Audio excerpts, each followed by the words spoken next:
우린 지금 징병제를 채택하고 있죠. 누구나 다 군대에 가야 됩니다. 그러나 모병제, 군사를 모집하겠다는 건데 월급 군인이 되는 거죠. 바로 내년 대통령 선거에 쟁점이 될 것을 예약하고 있습니다. 자, 구장 차장. 네. 일단 지금 화면에 제일 왼쪽에 김두관 의원 그리고 남경필 경기지사가 보이는데 모병제가 두 분이 공통적인 관심사인가 보죠? 그렇습니다. 오늘 국회에서 모병제와 관련해서 첫 토론회가 열렸는데요. 이 김두관 김두관 의원과 이 남경필 경기지사가 모병제에 대해서 일치된 목소리를 냈습니다. 자, 왜 모병제를 해야 되느냐? 인구의 변화 그리고 젊은이들의 일자리와 관련된 것 같군요. 두 사람 얘기 들어보겠습니다. 30만 명대로 떨어지는 게 2022년 무렵으로 보여지고요. 그러면 거기에 군대를 갈 수 있는 남자아이들 약 18만 명, 19만 명. 이 아이를 가지고 63만 군대를 이끌어갈 수가 없습니다. 30만 정도의 군을 유지하자. 가기 싫은데 억지로 끌려오는 군대가 아니라 가고 싶은 군대를 만들자. 180만 명 정도가 지금 실업 상태에 있습니다. 모병제를 통한 청년 일자리, 공공업 일자리 매우 중요한 의미를 갖는다고 생각을 합니다.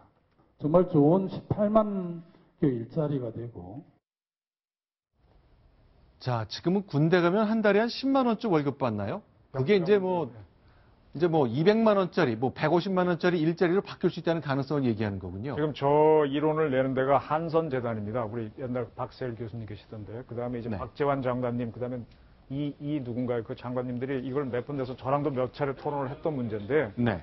지금 이 우리 그 일할 사람이 부족하다. 그래서 이런 사회에 내놓기 위해서 징병제를 하지 말고 소수의 모병제로 가고 또 모병제에 들어간 사람은 적직업군인을 유진하자는 건데 저 이론은 네. 경제만 보면 맞을 것 같지만 지금 실업 문제를 일자리가 없는 문제가 있거든요. 네. 그래서 또 한 30만 정도의 60만에서 30만 줄이면 30만 일자리는 어떻게 만들 거라는 문제가 나오고 그다음에 이거를 놓치면 안 됩니다. 저는 이 징병제를 찬성하는 입장인데 북한에서 어떤 문제가 생겨서 북한 안정화 작전을 할 때 우리가 군이 직접 북한 땅으로 들어갈 때 얘기죠.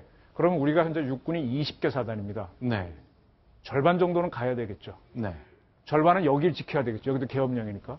근데 30만을 하게 되면 20개 사단이 안 나오고 10개 사단이 나옵니다. 북한이 지금 평양에 2개 사단을 놓고 각도에 네. 하나씩 넣으면 10개 사단이 필요한데 그것도 부족할 거라고 보거든요. 네. 따라서 우리의 안보 문제는 저게 해결하지 못합니다. 그리고 우선은 당장 직장 복구하는 젊은이들을 군에서 이렇게 흡수하는 문제도 있는데 그 긍정적인 면을 보지 못하고 있는 문제가 있습니다.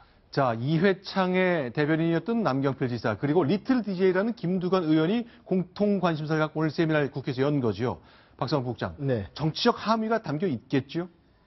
지금 이른바 빅3, 그래서 네. 문재인, 안철수, 또 박원순 이렇게 네. 그 지지도에서 1, 2, 3위를 달리는 주자들은 야권의 1, 2, 3위죠.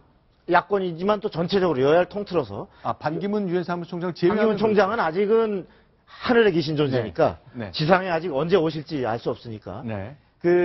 이러한 현실적인 대선 주자들이 유력 주자들은 새 과시에 이제 본격적으로 나섰다면 네. 지금 현재 남경필 지사나 또 김두관 의원도 잠재적인 야권의 네. 또 주자인데 이러한 중위 그룹의 이러한 또는 그 마이너 그룹의 이런 주자들은 어떤 새 과시보다는 현재 어떤 정책 능력, 그래서 네. 국정 운영 능력이나 이런 이슈를 갖고 차별화해서 본인의 존재감과 국정 운영 능력을 알리는 네. 이러한 어떤 페이스를 지금 토론회나 각종 포럼을 통해서 해나가고 있는데 문제는 네. 저것이 인구 절벽이라고 하는 것이 닥쳐오는 현실에서 어떤 현재의 병력 유지가 가능한가라는 문제 제기로는 네. 나름 의미가 없지 않지만 네. 지금 아까도 얘기했듯이 현재 그 남북관계 대치 상태에서 적정 규모의 병력 유지가 특히나 필요한 상황에서 아까 또 비용 추계 자체도 저는 저렇게 하면 절반 정도 예산을 절감할 수 있다.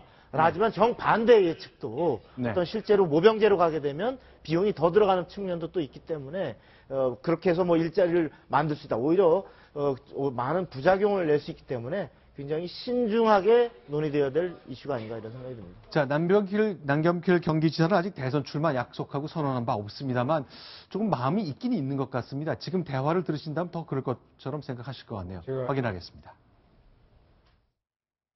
이걸 대선 공약으로 내걸 거겠어요? 네. 그럼 대선 나간다는 얘기잖아. 자, 오늘 정식으로 대선 출마 선언할 겁니다. 남 지사님은 대학 때 디스크입니다. 저는 디스크 안 아팠어요.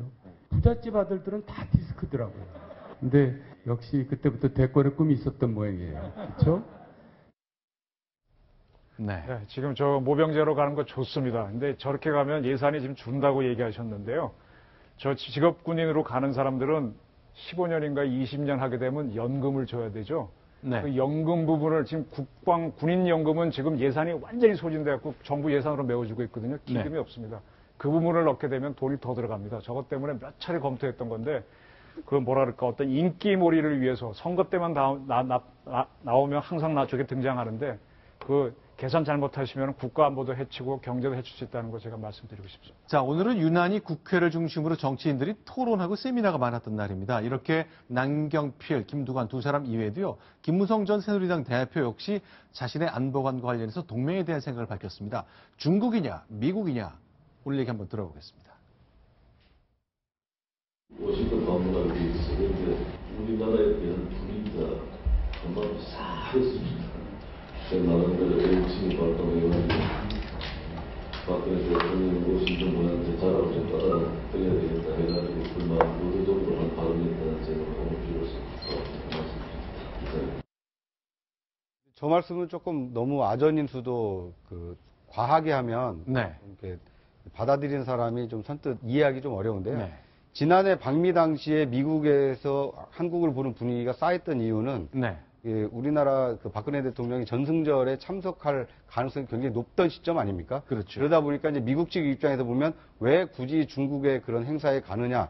이래서 한국에 대한 입장이 좀 나빴던 거고요. 네. 지금은 역으로 1년 네. 만에 우리나라가 한미 이 방위를 강화하기 위해서 사드 배치를 결정한 이후에 네. 지금 이제 중국 측이 상당히 좀 격앙돼 있는 거 아닙니까? 네. 그런데다가 우리에게는 중국보다 미국이다. 이런 김무성 전 대표의 발언이 전해지면 이 시진핑 주석과 정상회담을 해야 되는 이 박근혜 대통령의 어떻게 보면 입장을 더 좀 네. 축소시킬 수 있기 때문에 저건 이제 본인 중심으로는 뭐 그렇게 해석할 수 있겠지만 실제 현실에서는 좀 정반대로 보인다라는 점을 좀 생각하셨으면 하는 바람입니다. 알겠습니다. 이제 대통령 선거를 앞두고 자신의 동맹관도 설명을 좀 해야 되고 여러 가지 대선 구상까지 나오는 하루였습니다. 정리해 드렸습니다.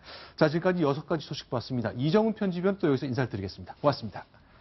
자, 이번에 7번째 소식으로 넘어갑니다. 순위 보겠습니다.